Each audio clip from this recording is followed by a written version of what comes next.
Vous écoutez On lit pour vous.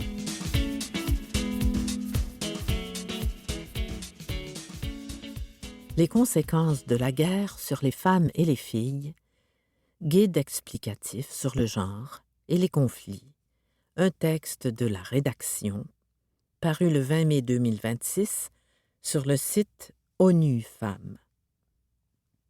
Les dangers de la guerre pour les femmes et les filles vont en s'intensifiant.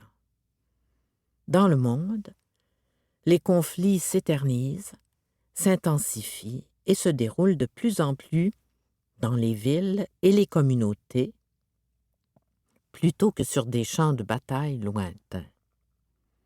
Les habitations, les écoles, les hôpitaux et les refuges sont détruits, et les civils en paient le prix. Aujourd'hui, le monde est confronté au plus grand nombre de conflits actifs depuis 1946. L'an dernier, un rapport des Nations unies a alerté sur le fait que 676 millions de femmes vivent à moins de 50 kilomètres d'un conflit meurtrier. Cela correspond approximativement à la distance qui sépare New York de Newark, dans l'État américain du New Jersey, ou au trajet quotidien de millions de personnes entre Delhi et Gurgaon en Inde. Imaginez devoir fuir votre domicile sous une pluie de bombes et de missiles et que les services essentiels, comme l'eau ou l'électricité, s'effondrent autour de vous. Depuis la publication de ce rapport, d'autres conflits ont éclaté. Les bombes ne font aucune distinction entre les hommes et les femmes, contrairement aux conséquences de la guerre. Ce guide explicatif examine les raisons pour lesquelles les guerres modernes deviennent plus meurtrières pour les femmes et les filles et la manière dont les conflits creusent les inégalités existantes. Qu'arrive-t-il aux femmes lors d'un conflit? Pendant un conflit, les femmes et les filles sont davantage susceptibles de devoir quitter leur foyer, d'être exclues de leur école ou de leur travail, de perdre l'accès aux soins de santé et d'être confrontées aux violences sexuelles, au traumatisme, à la faim et à la pauvreté. Quand les services s'effondrent et que les familles peinent à survivre, on attend des femmes qu'elles assurent la cohésion des communautés en s'occupant des enfants, des blessés et des personnes âgées, souvent tout en faisant face elles-mêmes à des dangers et à des traumatismes. Malgré le rôle essentiel qu'elles jouent, en veillant à ce que les familles et les communautés survivent au conflit, les femmes sont régulièrement exclues des prises de décisions politiques et des négociations de paix. Pourquoi les guerres modernes deviennent plus meurtrières pour les femmes et les filles? Les Nations unies ont indiqué que 37 000 civils avaient perdu la vie dans 20 conflits armés en 2025, dont près d'1 sur 5 était une femme. C'était la première fois en 4 ans que le nombre global de civils tués avait diminué après 3 années de hausse des décès, mais certains pays ont connu la tendance inverse. Par exemple, au Soudan et en République démocratique du Congo, où leurs meurtres ont considérablement augmenté. Les 3 premiers mois de 2026 auront été l'hiver le plus meurtrier pour les femmes et les filles en Ukraine depuis la première année de l'invasion russe à grande échelle du pays en 2022. Entre janvier et mars 2026, 199 femmes et filles ont été tuées, soit plus qu'en 2025, en 2024 et 2023, au cours de la même période, ce qui traduit une évolution extrêmement inquiétante de la guerre moderne. Les guerres se déroulent de plus en plus dans des zones peuplées. Les conflits actuels se déroulent souvent dans des zones peuplées et résidentielles plutôt que sur des champs de bataille lointains. Les habitations, les hôpitaux, les écoles et même les abris assignés sont endommagés ou détruits, ce qui expose les civils à des risques accrus de blessures et de mort. De nombreuses femmes et filles n'ont aucun endroit sûr où aller. Certaines sont tuées alors qu'elles se réfugient chez elles. D'autres sont blessées en fuyant les attaques, en cherchant de la nourriture ou en tentant de garder leur famille en vie, tandis que les services essentiels s'effondrent autour d'elles. Les attaques de drones portent un coup terrible aux civils, notamment aux femmes et aux enfants. À Gaza, en Palestine, 38 000 femmes et filles avaient perdu la vie pendant la guerre en décembre 2025.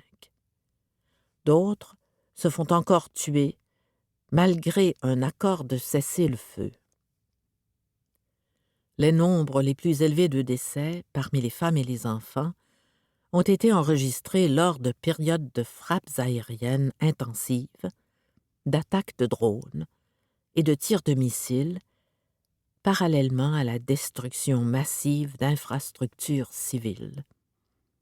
Les bâtiments résidentiels représentaient plus de 95% de l'ensemble des dégâts infrastructurels recensés. Au Soudan, les Nations unies ont signalé une forte hausse des frappes de drones cette année, avec plus de 500 civils tués entre janvier et mars. Le droit international ne laisse aucune ambiguïté.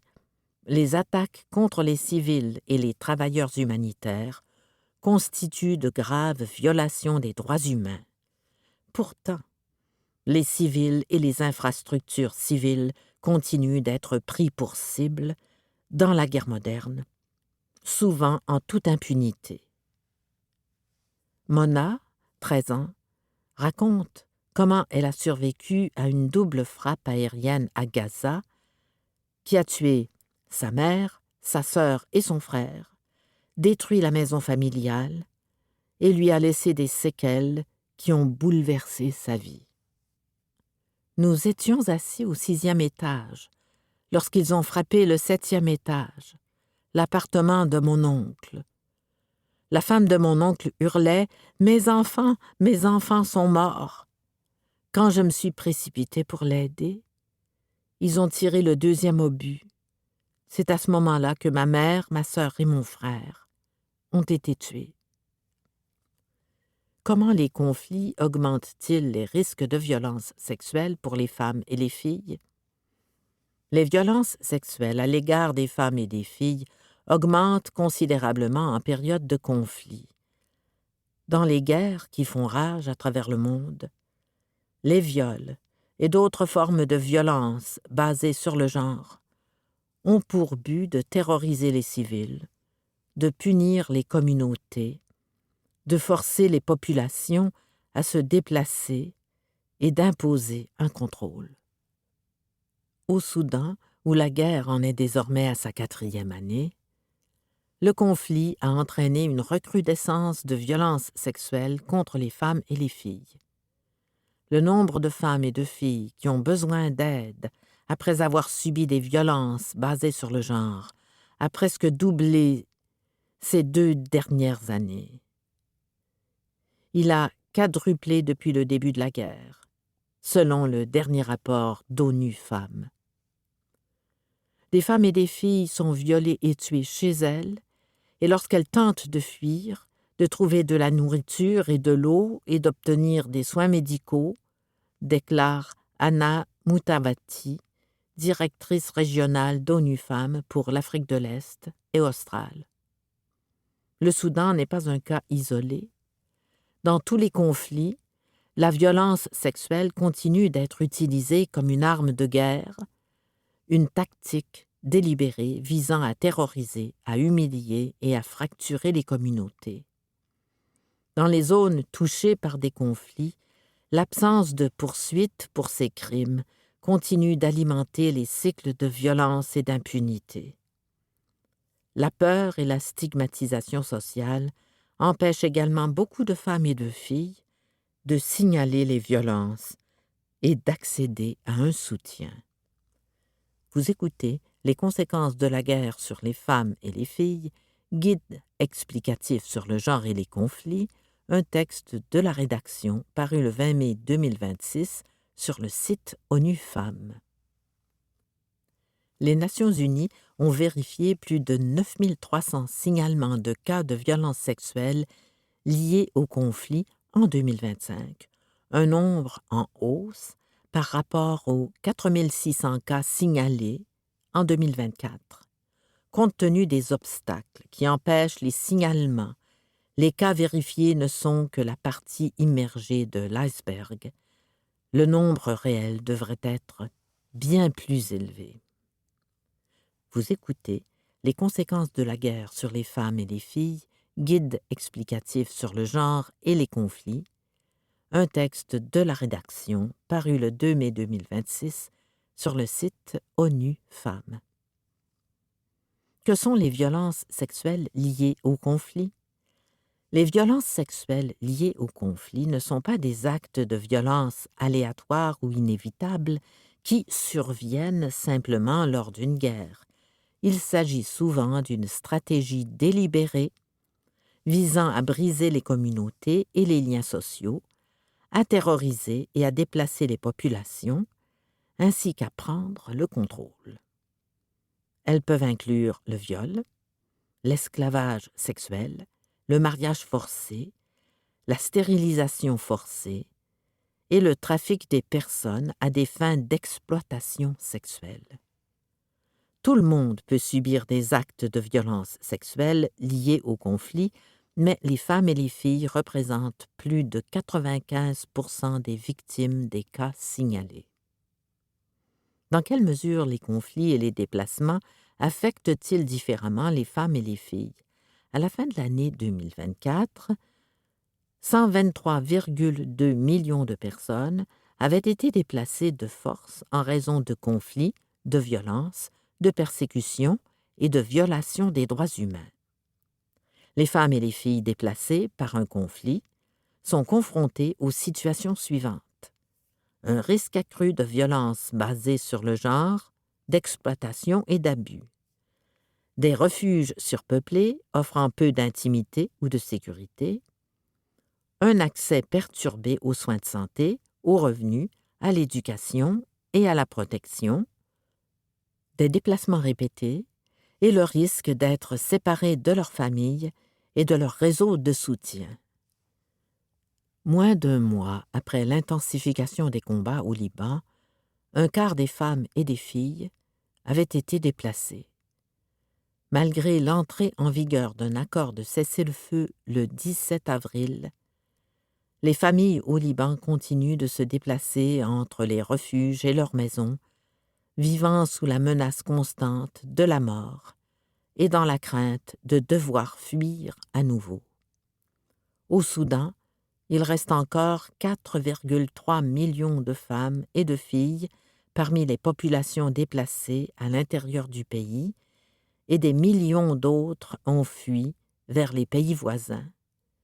Les déplacements représentent un véritable dilemme pour les femmes et les filles au Soudan. Si elles restent, elles s'exposent à la faim ou à la mort. Mais si elles fuient, elles s'exposent à des viols, à des enlèvements et à des violences lorsqu'elles cherchent de la nourriture, de l'eau et une aide médicale. Près d'1 million de femmes et de filles ont été déplacées à Gaza. Beaucoup d'entre elles ont été contraintes de fuir 4 fois en moyenne. Même après l'annonce de l'accord de cessez-le-feu en octobre 2025, les familles ont continué de vivre sans paix, sans dignité et sans accès à la nourriture et à l'eau.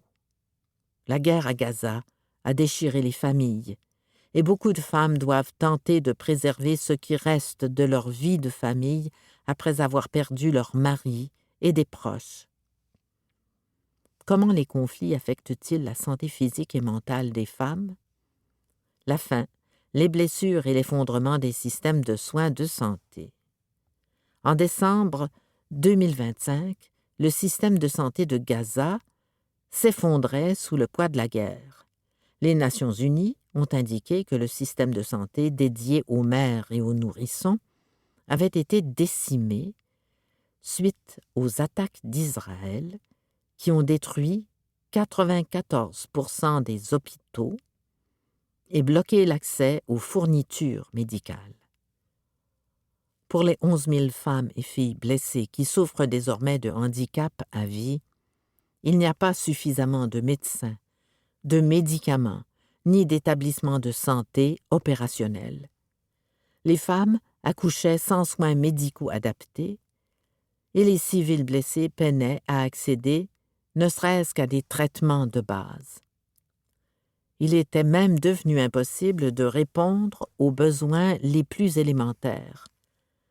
Près de 700 000 femmes et filles à Gaza rencontraient des difficultés pour pouvoir obtenir des produits d'hygiène menstruelle dans des installations bondées ou dangereuses, et les serviettes hygiéniques étaient généralement introuvables ou inabordables.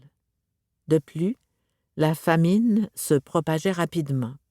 En décembre 2025, 790 000 femmes et filles étaient confrontées à la faim et à une insécurité alimentaire d'un niveau catastrophique à Gaza.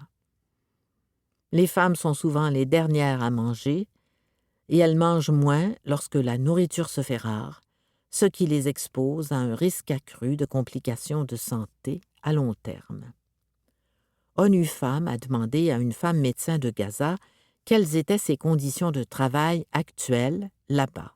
« Ici, on se bat simplement pour survivre », a déclaré le docteur Iman Ayad, une étudiante en médecine qui travaille à l'hôpital d'Al-Shifa, bombardé à de nombreuses reprises. En raison de l'effondrement du système de santé à Gaza et de l'ampleur des besoins médicaux de la population, elle a déjà pratiqué des interventions chirurgicales alors qu'elle est encore étudiante. Au Liban, plus de 150 attaques contre les services de soins de santé ont été enregistrées entre le 2 mars et le 29 avril 2026, entraînant notamment la mort de membres du personnel et la destruction d'hôpitaux, des actes interdits en vertu du droit humanitaire international. La crise de santé mentale à laquelle les femmes sont confrontées en temps de guerre. Une autre crise dans la crise fait rarement la une de l'actualité. En Afghanistan, à Gaza, au Liban et en Ukraine, les femmes souffrent de troubles de stress post-traumatique, d'anxiété et de dépression, et elles n'ont qu'un accès limité, voire aucun, à des services de soutien en santé mentale. En Ukraine, les violences faites aux femmes ont augmenté de 36% depuis 2022. 42% des femmes sont exposées à un risque de dépression et près d'une femme sur 4 a signalé qu'elle-même ou quelqu'un d'autre dans son foyer avait besoin de soutien psychologique. Quelles sont les conséquences de la guerre sur l'emploi, les revenus et les soins non rémunérés des femmes? La guerre met à mal les économies, les moyens de subsistance et les systèmes dont les familles dépendent pour survivre. Les femmes sont souvent les premières à perdre un emploi rémunéré et les dernières à s'en remettre, car elles sont plus susceptibles d'occuper des emplois précaires ou peu rémunérés et d'assumer davantage de responsabilités en termes de travail de soins non rémunérés en période de conflit. À mesure que les écoles ferment, que les transports deviennent dangereux, que les marchés s'effondrent et que les services publics disparaissent, de nombreuses femmes perdent leurs revenus, mais aussi l'accès aux structures qui les aident à trouver un emploi rémunéré, à suivre une formation et à prendre soin de leur famille. Les femmes sont les premières à perdre leurs revenus et les dernières à s'en remettre. La guerre totale menée contre l'Ukraine depuis 2022 a fait reculer toute une génération de femmes ukrainiennes. En 2023, les femmes représentaient 72,5% des sans-emploi et gagnaient 41,4% de moins que les hommes. En 2024, seulement 48% des femmes déplacées occupaient un emploi, contre 71% des hommes. En raison des conflits, il est également plus difficile et plus dangereux pour les femmes de se déplacer, de travailler et d'accéder au marché. À Gaza, une famille sur 7 dépend désormais des femmes pour sa survie et les femmes continuent de se voir imposer des restrictions sévères en matière d'accès aux moyens de subsistance, d'où l'importance vitale d'une aide en espèces, d'une aide alimentaire et d'un soutien économique. Les préjudices économiques en temps de guerre ne se limitent pas à la perte de revenus. Les femmes perdent souvent leurs biens, leurs terres, leurs documents, leurs économies, leurs réseaux sociaux et leur accès à un crédit. Les déplacements peuvent également les contraindre à accepter des emplois dangereux, à s'endetter et à se faire exploiter. Vous écoutez Les conséquences de la guerre sur les femmes et les filles, guide explicatif sur le genre et les conflits, un texte de la rédaction paru le 20 mai 2026 sur le site ONU Femmes. Les femmes assument la plus grande part du travail de soins non rémunéré. Dans les zones de conflit, on attend souvent des femmes qu'elles comblent les lacunes causées par l'effondrement des systèmes. Elles doivent s'occuper des enfants, des malades et des personnes âgées, tout en s'efforçant de subvenir aux besoins de leur famille dans des conditions impossibles. En 2024, les femmes ukrainiennes ont indiqué qu'elles passaient 56 heures par semaine à s'occuper de leurs enfants, une hausse par rapport aux 49 heures qu'elles y consacraient avant la guerre. Compte tenu de la fermeture des services de garde d'enfants, les femmes ont plus de mal à trouver un emploi rémunéré. Les femmes reconstruisent les communautés, souvent sans aucun soutien. Malgré les impacts inégaux et dévastateurs des guerres sur les femmes, celles-ci continuent d'assurer la survie et le relèvement dans les zones frappées par un conflit. De l'Ukraine à Gaza, en passant par le Soudan, les femmes et les organisations dirigées par des femmes nourrissent les familles, apportent un soutien médical et psychosocial et assument un rôle de premier plan dans la reprise économique au sein de leur communauté. En 2025, une entreprise sur 2 en Ukraine avait été fondée par une femme. Pourtant, l'appui aux organisations de femmes diminue alors que les besoins augmentent. Selon un rapport mondial de 2025 publié par ONU Femmes, la moitié des organisations dirigées par des femmes et de défense des droits des femmes dans les zones de crise humanitaire pourraient disparaître au cours des 6 prochains mois en raison de réduction des financements. Comment les conflits perturbent-ils l'éducation des filles?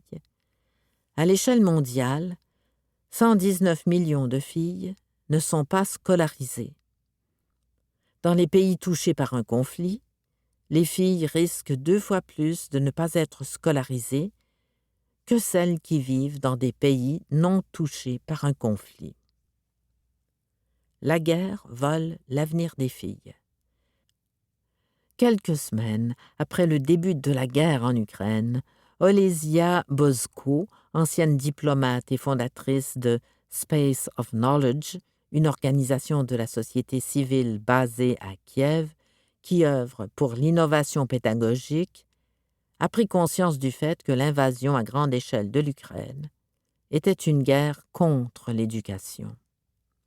Les attaques des forces russes ont détruit plusieurs milliers d'établissements d'enseignement, y compris des écoles et des jardins d'enfants. En juin 2024, la scolarité d'environ 4 millions d'enfants en Ukraine avait été perturbée et approximativement 600 000 d'entre elles, ne pouvaient pas du tout être scolarisées à domicile. Les filles ont plus de mal que les garçons à accéder à l'éducation ou à poursuivre leurs études lorsque le conflit perturbe les infrastructures, compromet la sécurité et réduit les revenus familiaux. En Afghanistan, les filles n'ont pas le droit de fréquenter un établissement d'enseignement secondaire. Un mois après leur arrivée au pouvoir en Afghanistan, en août 2021, les talibans ont interdit aux filles d'être scolarisées dans le secondaire. Toutefois, la crise démarre encore plus tôt. Près de 30% des filles afghanes ne sont jamais scolarisées en primaire en raison de la pauvreté, de normes de genre restrictives et de problèmes de sécurité. Les familles retirent tant les filles que les garçons de l'école afin de contribuer aux revenus des ménages ou pour les préparer au mariage. Le fait de priver les filles d'une éducation peut avoir des conséquences à vie et enfermer des communautés entières dans des cycles de pauvreté. En 2025, 78% des jeunes femmes afghanes n'étaient ni scolarisées, ni employées, ni en formation, soit près de 4 fois plus que chez les jeunes hommes. Les grossesses précoces devraient augmenter de 45% cette année et la mortalité maternelle pourrait augmenter de plus de 50%. Où sont les femmes lors des négociations de paix? Lorsque les femmes sont présentes à la table des négociations, la paix est plus probable, plus inclusive et plus durable. Des études l'ont démontré à maintes reprises.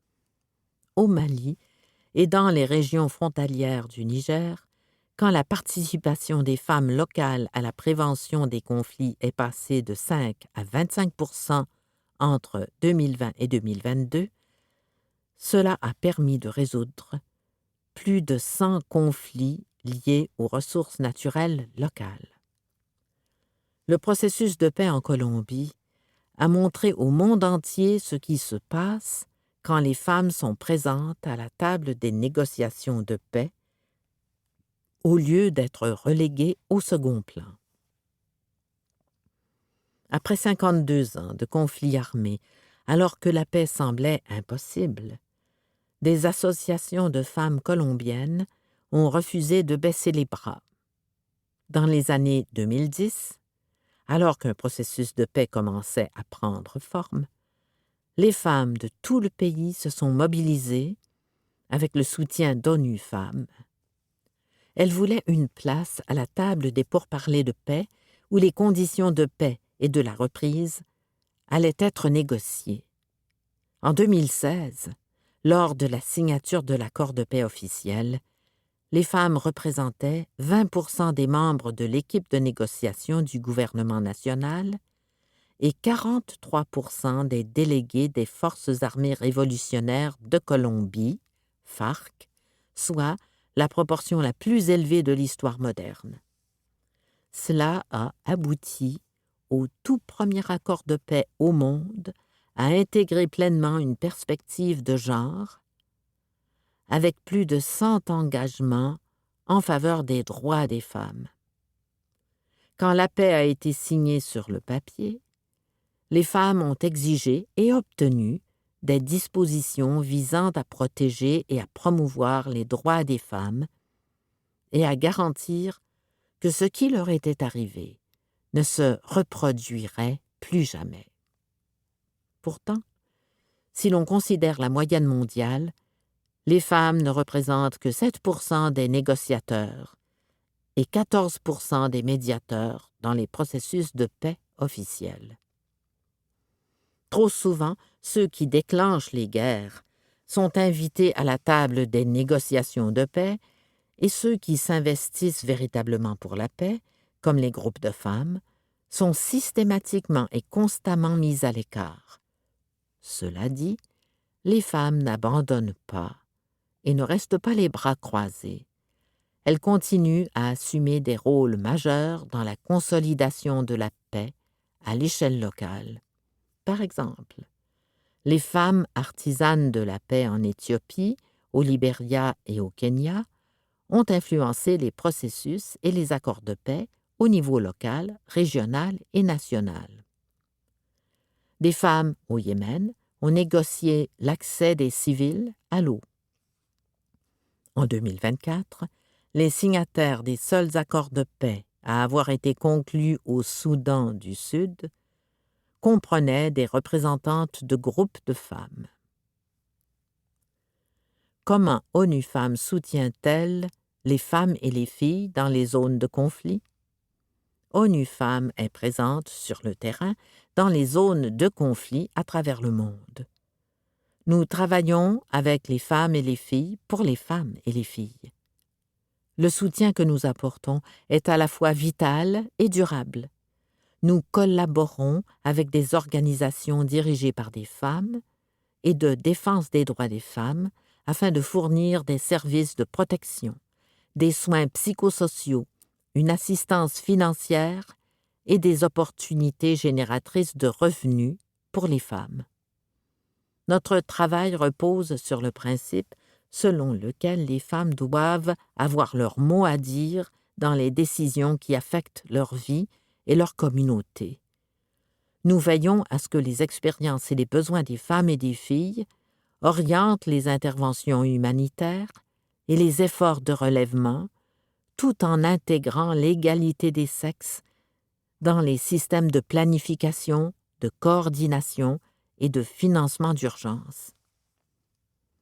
En tant qu'entité des Nations unies pour l'égalité des sexes et les droits des femmes, ONU Femmes a pour mission de promouvoir le programme pour les femmes, la paix et la sécurité, en veillant à ce que la participation, la protection et le leadership des femmes soient au cœur des efforts de paix et de sécurité. Ce que vous pouvez faire pour aider? Depuis bien trop longtemps, l'histoire, les médias et les décideurs ont donné l'impression que l'expérience de la guerre était la même pour tout le monde. Toutefois, quand des inégalités façonnent déjà la vie des femmes en temps de paix, les conflits ne font que les exacerber. Découvrez ce récit et partagez-le. Lancez des conversations et posez des questions. Où sont les femmes et les filles? Comment vivent-elles les conflits? Pourquoi ne sont-elles pas présentes dans les instances décisionnelles? Soutenez les organisations locales de femmes dans les zones de conflit. Faites un don à ONU Femmes pour nous permettre de poursuivre notre travail auprès des femmes et de protéger leurs droits partout dans le monde. C'était Les conséquences de la guerre sur les femmes et les filles, guide explicatif sur le genre et les conflits, un texte de la rédaction, paru le 20 mai 2026, sur le site ONU Femmes.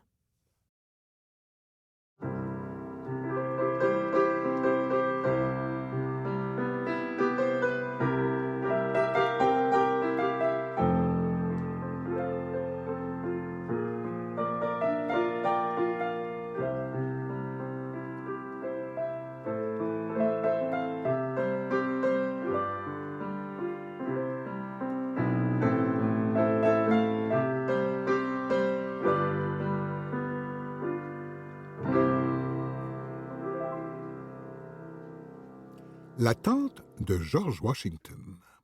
Un texte d'Yves Boisvert, paru le 4 juillet 2026 dans la presse. Le 15 août 1906, une manchette intrigante apparaît dans un entrefilet du Philadelphia Evening Bulletin. Des reliques sacrées en vente pour une œuvre de bienfaisance.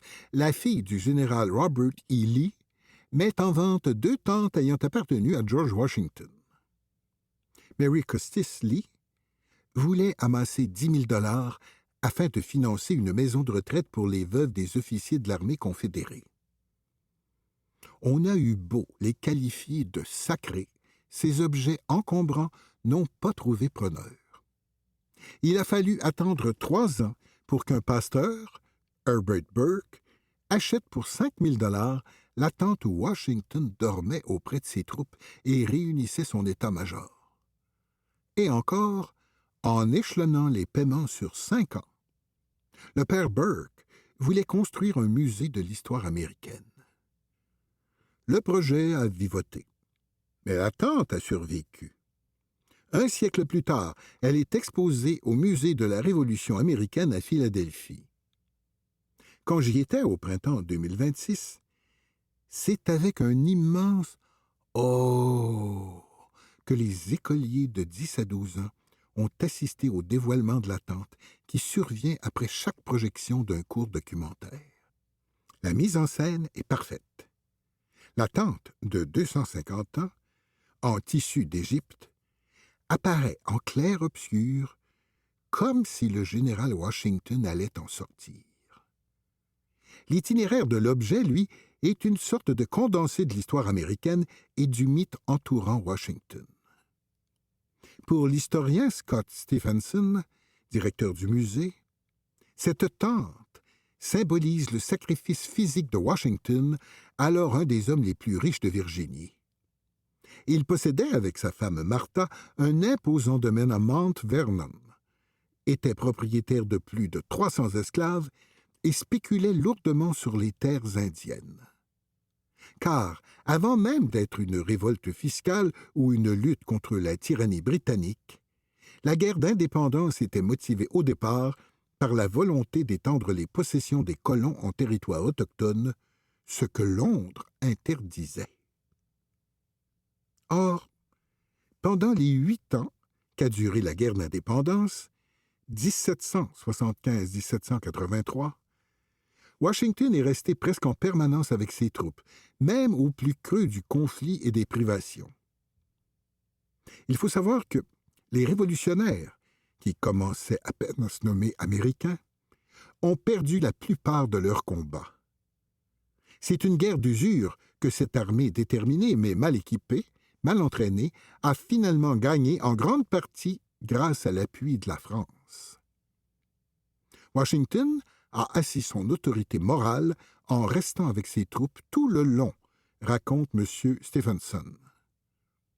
Comme dans l'hiver terrible à Valley Forge, 1777-1778, où 2000 soldats sont morts de maladie et de malnutrition.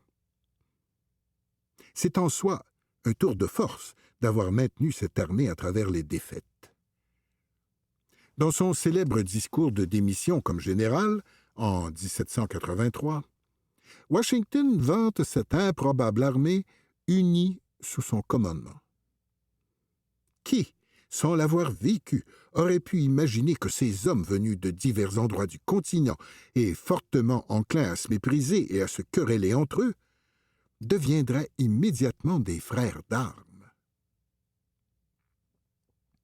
Après la mort de Washington, la tente, avec d'autres reliques, s'est retrouvée entre les mains de sa famille. Lui-même n'a pas eu d'enfants biologiques, mais a élevé ceux de Martha et leurs petits-enfants. Or, une des arrière-petites-filles de Martha Washington a épousé un certain Robert E. Lee. Les objets sacrés du père de la nation se sont donc retrouvés entre les mains du général à la tête de l'armée sudiste qui voulait faire sécession de la République. Lee habitait dans un domaine à Arlington, en Virginie, tout juste en face de la capitale américaine. Au déclenchement de la guerre civile, il doit l'évacuer d'urgence avant que les troupes de l'Union ne viennent l'occuper. Seule demeure Selina Gray, la bonne, esclave des Lee. Voyant que les soldats commencent à piller le domaine, elle informe le général nordiste de la présence de reliques de Washington cachées et sous clé.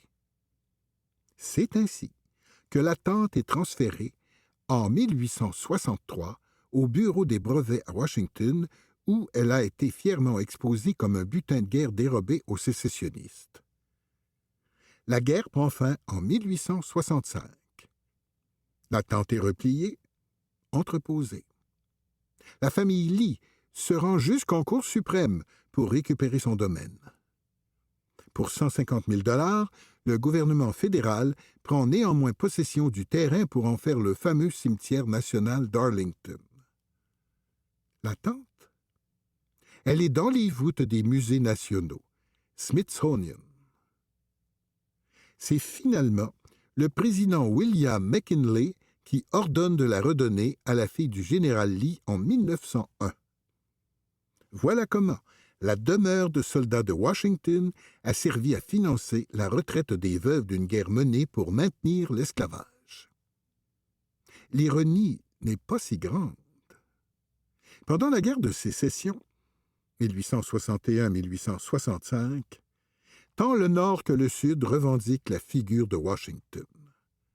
Pour le Nord, Washington est l'humaniste qui s'est battu pour les idéaux de liberté et qui a affranchi les Afro-Américains qu'il détenait en esclavage dans son testament, mais pas ceux de Martha.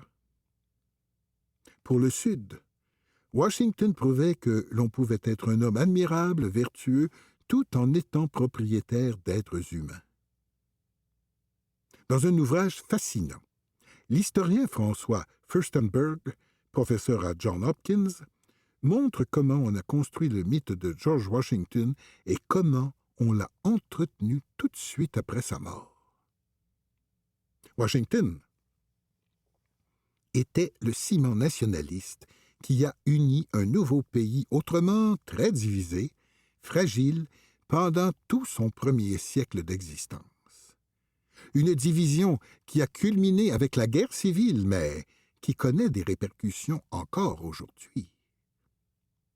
Dans les éloges funèbres de Washington, reproduits dans les journaux, puis dans les livres d'école et dans sa première biographie largement romancée, Washington est érigé en monument de sagesse. Encore aujourd'hui, les Américains apprennent l'histoire du cerisier de Washington, considéré comme une pure fable par les historiens. Selon cette histoire, Washington, à 5 ans, aurait abattu un cerisier. Alors que son père allait punir un de ses esclaves soupçonnés du méfait, le jeune George a reconnu sa culpabilité. « Il n'était pas capable de mentir », écrit Mason Locke Weems, peut-être l'homme qui a le plus fait pour fonder le mythe du demi-dieu, un Moïse libérant le peuple américain des Anglais. Washington est très vite célébré, moins pour ses batailles comme général ou ses grandes réalisations comme président, que pour sa modération dans l'exercice du pouvoir et sa décision de ne pas s'accrocher à ses fonctions. On a davantage retenu ses discours d'adieu qui le distinguent des figures tyranniques du passé. Il était un César sans la dictature.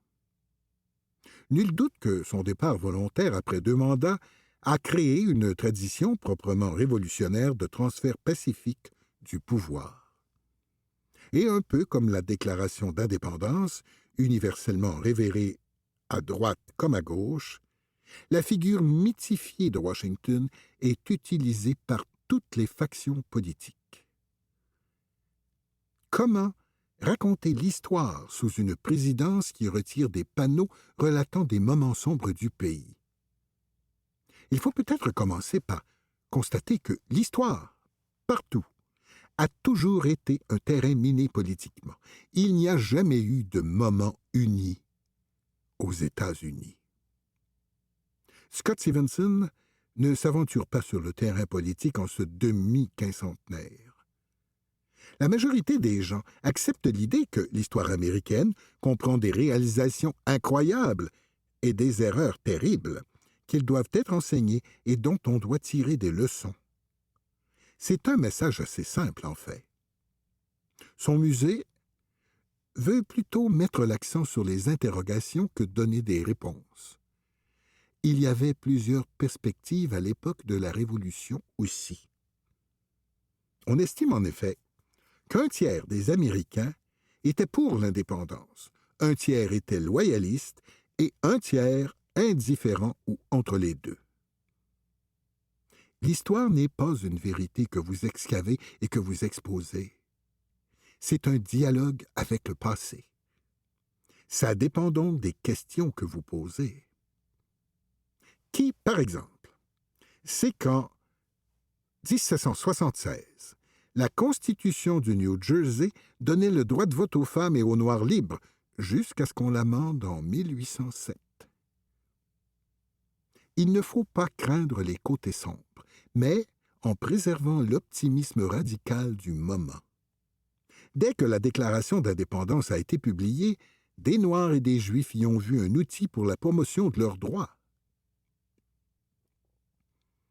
Ce n'était certainement pas la vision des signataires de la Déclaration, qui ne visait en réalité que les hommes blancs en proclamant que tous les hommes sont créés égaux.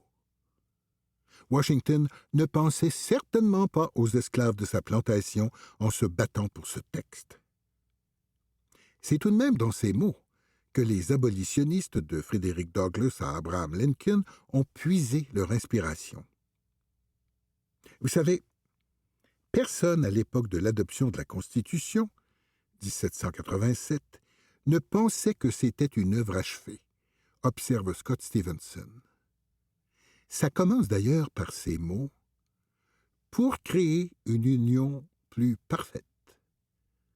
Le terrain idéologique est assez vaste pour que chacun y plante sa tente. C'était La tente de George Washington, un texte d'Yves Boisvert, paru le 4 juillet 2026 dans La Presse.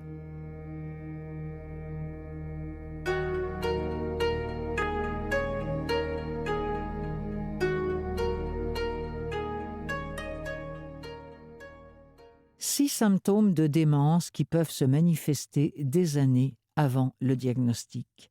Un texte de Richard Sima du Washington Post, paru le 22 juillet 2026 dans Le Devoir. Les troubles de la mémoire et de la pensée sont les symptômes les plus souvent associés à un diagnostic de démence, mais des symptômes non cognitifs peuvent se manifester des années, voire des décennies auparavant. La maladie d'Alzheimer, qui représente de 60 à 80% des cas de démence, peut évoluer en 3 grandes phases. La première peut commencer de 15 à 20 ans avant la manifestation de changements cognitifs. Pendant cette période, le cerveau commence à s'atrophier et les protéines mal repliées, caractéristiques de la maladie, s'accumulent. Des plaques de bêta-amyloïdes se forment dans le cerveau, tandis que la protéine Tau forme des enchevêtrements dans les neurones. Vient ensuite le trouble cognitif léger. Les personnes commencent alors à éprouver des problèmes perceptibles de mémoire et de cognition, tout en conservant par ailleurs un bon fonctionnement général. Puis survient le stade de la démence, marqué par l'atteinte de plusieurs fonctions cognitives, au point que la personne n'est plus en mesure de fonctionner de façon autonome dans la vie quotidienne. Les scientifiques pensent que les changements biologiques qui touchent le cerveau pendant les 2 premières phases peuvent provoquer des symptômes émotionnels, sensoriels et physiques, parfois des années avant qu'un éventuel diagnostic ne soit posé. On peut présenter plusieurs de ces autres signes précurseurs sans avoir de symptômes cognitifs, souligne Timothy Chang, professeur agrégé de neurologie à l'Université de la Californie à Los Angeles. Les experts rappellent toutefois que la présence de symptômes précoces associés à un risque accru de maladie d'Alzheimer ne signifie pas qu'une démence se déclarera nécessairement.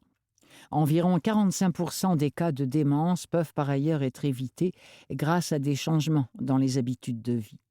Voici 6 symptômes précoces souvent observés chez les personnes qui recevront plus tard un diagnostic d'Alzheimer. Dépression et anxiété d'apparition tardive. La dépression est un facteur de risque reconnu de démence. Selon une étude menée en 2023 auprès de plus de 1,4 million d'adultes danois, Le risque de démence était 2,4 fois plus élevé chez les personnes ayant reçu un diagnostic de dépression. Mais la dépression ou l'anxiété, qui se manifestent plus tard dans la vie, vers 55 ou 60 ans, peuvent aussi être le signe que quelque chose ne va pas. L'idée, c'est que certaines modifications des réseaux cérébraux qui surviennent au premier stade de la démence touchent également la santé mentale, explique Timothy Chang. Les changements sur ce plan peuvent donc constituer le signe de possibles modifications précoces du fonctionnement cérébral. Des chercheurs ont également constaté que ces symptômes de l'humeur peuvent accélérer l'évolution de la démence. Apathie, irritabilité ou agitation accrue.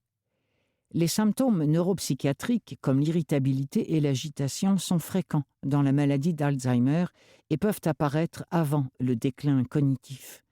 Une étude menée en 2017 auprès d'environ 1400 sujets a révélé que près de 31% des adultes âgés sans troubles cognitifs présentaient des symptômes de l'humeur, comparativement à environ 47% des personnes exposées à un risque accru de démence et à 54% de celles atteintes d'un trouble cognitif léger.